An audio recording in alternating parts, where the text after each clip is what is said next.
কংগ্ৰেছ নেতা ৰাহুল গান্ধীয়ে অসমৰ স্বাভিমান গামোচাখনৰ অৰ্থ শিকাইছিল। গামোচা মানে গামোচাহে। আৰু কংগ্ৰেছ নেতাগৰাকীৰ এই মন্তব্যৰ পাছতে এইবাৰ অসমৰ মুখ্যমন্ত্ৰী ডক্টৰ হিমন্ত বিশ্ব শৰ্মাই প্ৰত্যুত্তৰ দিছে। তেওঁ কৈছে যে মহাশয়, আপুনি অসমত আহি অসমৰ স্বাভিমান গামোচাখনক অপমান কৰাৰ অধিকাৰ ক'ত পালে, ক'ত সাহস পালে বুলি প্ৰশ্ন কৰিছে। আৰু এইবাৰ গামোচাৰ অৰ্থ শিকাই পুনৰ সমালোচনাৰ পাত্ৰ হৈছে কংগ্ৰেছ যুৱৰাজ ৰাহুল গান্ধী। মুখ্যমন্ত্ৰীগৰাকীয়ে কি কৈছে এই মুহূৰ্তত আমি সবিশেষ তথ্য লৈ অহাৰ চেষ্টা কৰিছো। এই মুহূৰ্তত জনাইছো এটা ডাঙৰ খবৰ। এইবাৰ অসমত ৰাহুল গান্ধীয়ে গামোচাৰ অৰ্থ শিকাই ৰুখত পৰিছে। গামোচা মানে গা মোচাহে, অৰ্থাৎ শৰীৰটো মোচাহে বুলি কৈছে ৰাহুল গান্ধীয়ে। গামোচাক লৈ ৰাহুল গান্ধীৰ এই মন্তব্যত মুখ্যমন্ত্ৰীৰ প্ৰত্যুত্তৰ। ৰাহুল বাবা, আপোনাক এইবোৰ কথা কোনে শিকাইছে? প্ৰশ্ন কৰিছে। অসমত থাকি অসমৰ গামোচাকে সমালোচনা কৰিবলৈ আপুনি সাহস ক'ত পালে? এই গামোচা আমাৰ স্বাভিমানৰ প্ৰতীক, ভুল ব্যাখ্যা এনেকৈ আপুনি নিদিব বুলি কৈছে। আমাৰ অসমীয়া গামোচা বহু প্ৰকাৰেৰে সমৃদ্ধ। অতিথিক সন্মান জনোৱা, গুৰু আসন তথা বিষয়া সভা আদিত গামোচাখনৰ ব্যৱহাৰ কৰা হয়। অসমত ৰাহুল গান্ধীয়ে গামোচাৰ অৰ্থ শিকাই এইবাৰ ৰুখত পৰিছে। গামোচা মানে ৰাহুল গান্ধীয়ে কৈছিল গা মোচাহে। তাৰ পাছত মুখ্যমন্ত্ৰীগৰাকীয়ে টুইটযোগে এইবাৰ সমালোচনা কৰিছে কংগ্ৰেছ নেতা ৰাহুল গান্ধীক। তেওঁ কৈছে, মহাশয়, গামোচাখন কেৱল শৰীৰটো মুচিবলৈ নহয়, গামোচাখন বহু কামত ব্যৱহাৰ কৰা হয়। জ্যেষ্ঠজনক সন্মান জনোৱাৰ বাবে গামোচাখন ব্যৱহাৰ কৰা হয় বুলি কৈছে। গামোচাখন আমাৰ স্বাভিমানৰ প্ৰতীক, ভুল ব্যাখ্যা আপুনি নকৰিব বুলি এবাৰ কংগ্ৰেছ নেতা ৰাহুল গান্ধীক সকীয়াই দিছে অসমৰ মুখ্যমন্ত্ৰী ডক্টৰ হিমন্ত বিশ্ব শৰ্মাই।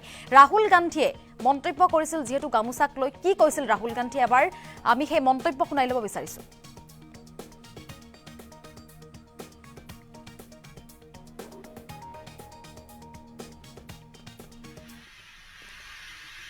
वापस बस में गया तो किसी ने मुझे बोला कि इसको हम असम में गमछा नहीं कहते हैं, इसको हम गमूचा कहते हैं।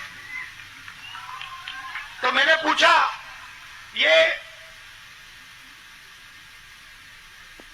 गमूचा का क्या मतलब होता है? तो उन्होंने मुझे बताया ग मतलब शरीर और मूचा मतलब साफ करना। गमूचा मतलब इससे हम अपना शरीर साफ कर सकते हैं।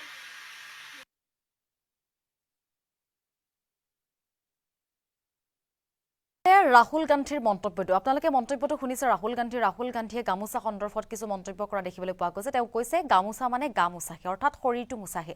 তাৰ পাছত এইবাৰ মুখ্যমন্ত্ৰী ডক্টৰ হিমন্ত বিশ্ব শৰ্মাই কালিৰ দিনটোত টুইটযোগে এই কথা কোৱা দেখিবলৈ পোৱা গৈছে। মহাশয়, অসমৰ গামোচা কেৱল শৰীৰটো মুচিবলৈ নহয়, এয়া অসমৰ স্বাভিমানৰ প্ৰতীক। আমাৰ অসমীয়া গামোচাখন বহু প্ৰকাৰেৰে সমৃদ্ধ। ৰাজ্যৰ চিনাকি স্বৰূপ প্ৰাণৰ বিহুত গামোচাক আমি ব্যৱহাৰ কৰোঁ।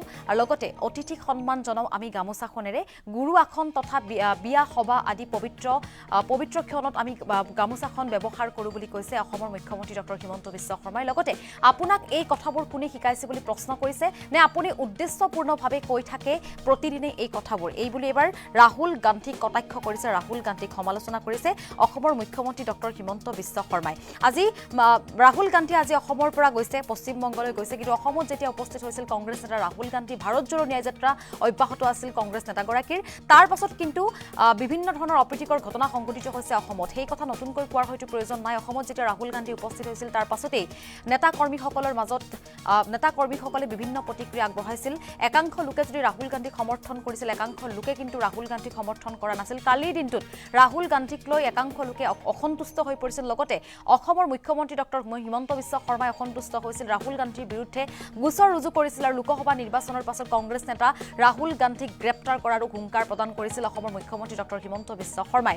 আৰু তাৰ পাছতে এইবাৰ ৰাহুল গান্ধীয়ে যি গামোচাক লৈ মন্তব্য কৰিছিল, তাৰ পাছত এইবাৰ প্ৰত্যুত্তৰ দিছে অসমৰ মুখ্যমন্ত্ৰী ডক্টৰ হিমন্ত বিশ্ব শৰ্মাই। সমালোচনা কৰিছে। তেওঁ কৈছে যে গামোচাক লৈ আপুনি এনেধৰণৰ মন্তব্য কৰাৰ সাহস ক'ত পালে বুলি এইবাৰ প্ৰশ্ন উত্থাপন কৰিছে মুখ্যমন্ত্ৰী ডক্টৰ হিমন্ত বিশ্ব শৰ্মাই। সেই টুইটটো আমি আপোনালোকক দেখুৱাবলৈ চেষ্টা কৰিছোঁ। কালিৰ দিনটোত টুইট কৰিছিল, তেওঁ লিখিছিল, মহাশয়, অসমৰ গামোচা কেৱল শৰীৰটো মুচিবলৈ নহয়, অৰ্থাৎ ৰাহুল গান্ধীয়ে কৈছিল যে গামোচা শৰীৰটো মুচিবলৈ ব্যৱহাৰ কৰা হয়। তাৰ প্ৰত্যুত্তৰত ক্ষেত্ৰত কৈছে অসমৰ গামোচাখন কেৱল শৰীৰটো মুচিবলৈ নহয় অসমৰ স্বাভিমানৰ প্ৰতীক এয়া অৰ্থাৎ গামোচাখন আমাৰ স্বাভিমানৰ প্ৰতীক আমাৰ অসমীয়া গামোচাখন বহু প্ৰকাৰেৰে সমৃদ্ধ আমি বহু কামত অসমীয়া গামোচাখন ব্যৱহাৰ কৰোঁ অতিথিক সন্মান জনোৱা জ্যেষ্ঠগৰাকীক সন্মান জনাবলৈ গামোচাখন ব্যৱহাৰ কৰোঁ গতিকে আপোনাক এই কথাবোৰ কোনে শিকাইছে আপুনি উদ্দেশ্যপূৰ্ণভাৱে কৈ থাকে প্ৰশ্ন কৰিছে এইবাৰ অসমৰ মুখ্যমন্ত্ৰী ডক্টৰ হিমন্ত বিশ্ব শৰ্মাই যদি সম্ভৱ হয় পুনৰবাৰ ৰাহুল গান্ধীয়ে যি গামোচাক লৈ মন্তব্য কৰিছে সেই মন্তব্য আগবঢ়াব বিচাৰিম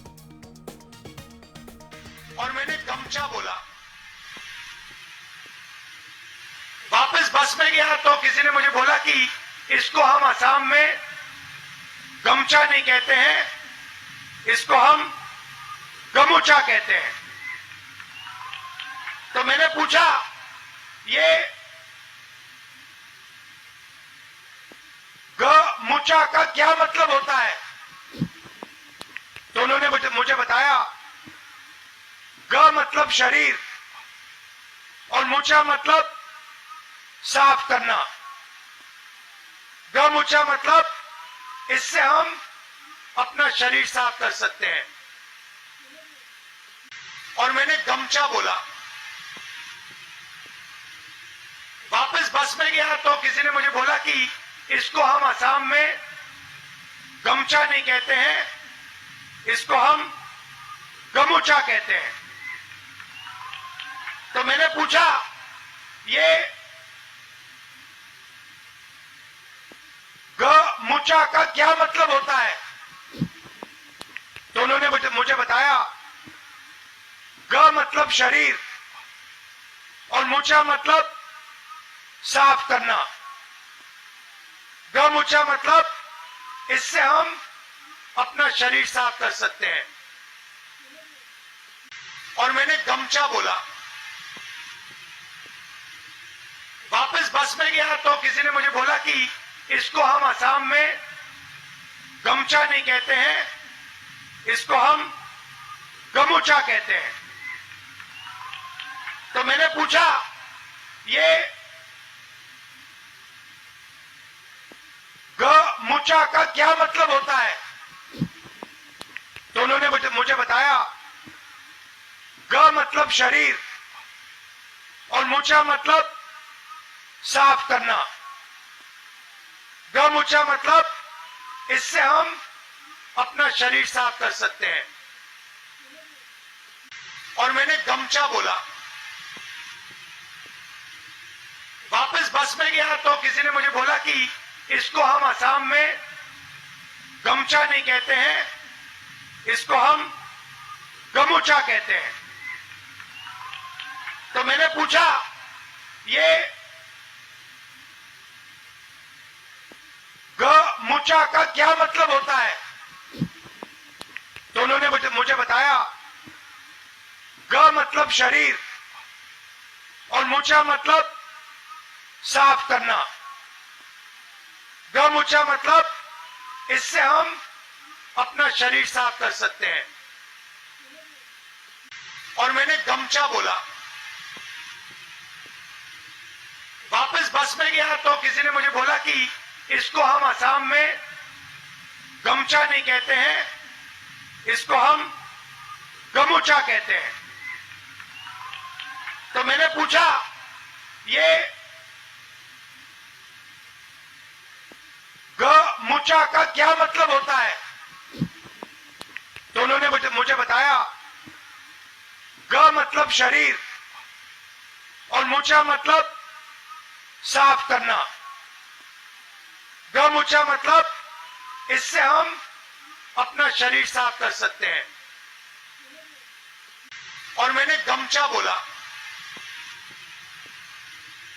वापस बस में गया तो किसी ने मुझे बोला कि মই দুটা তিনিটা প্ৰশ্ন কংগ্ৰেছ দলক কৰিব খুজো সিদিনাখন বটদ্ৰৱাত সোমাবৰ কাৰণে তেওঁলোকে ইমান হুলস্থুল কৰিলে কিন্তু ৰাহুল গান্ধী ডাঙৰীয়া গুৱাহাটীৰ পৰা ভূপেন হাজৰিকাৰ সমাধিৰ সন্মুখেদি পাৰ হৈ গ'ল তেওঁতো ভূপেন হাজৰিকাৰ সমাধিত 1 মিনিটো নৰখিলে সেই ৰাহুল গান্ধীয়ে হাজোৰ পুৱামক্কা আৰু হয়গ্ৰীৱ মাধৱ মন্দিৰ দি পাৰ হৈ গ'ল তেওঁতো তাত 1 মিনিট সময় নৰখিলে সেই ৰাহুল গান্ধী বৰপেটা সত্ৰৰ সন্মুখেদি পাৰ হৈ গ'ল। বৰপেটা সত্ৰতো 1 মিনিট সময় নৰখিলে, কামাখ্যা মন্দিৰতো নৰখিলে। তাৰমানে গোটেই ঘটনাটো। আৰু এয়া আছিলে ৰাহুল গান্ধীৰ আমি মন্তব্য আপোনালোকক শুনাবলৈ বিচাৰিছোঁ।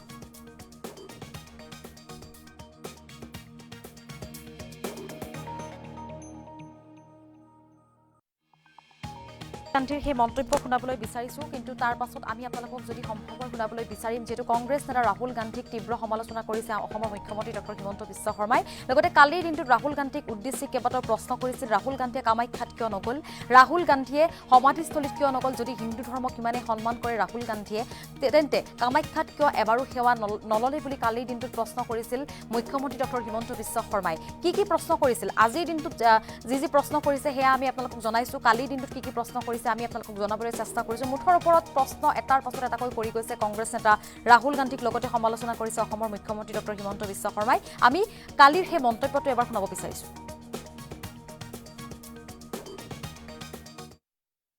চাওক, মই 2-3টা প্ৰশ্ন কংগ্ৰেছ দলক কৰিব খুজিম।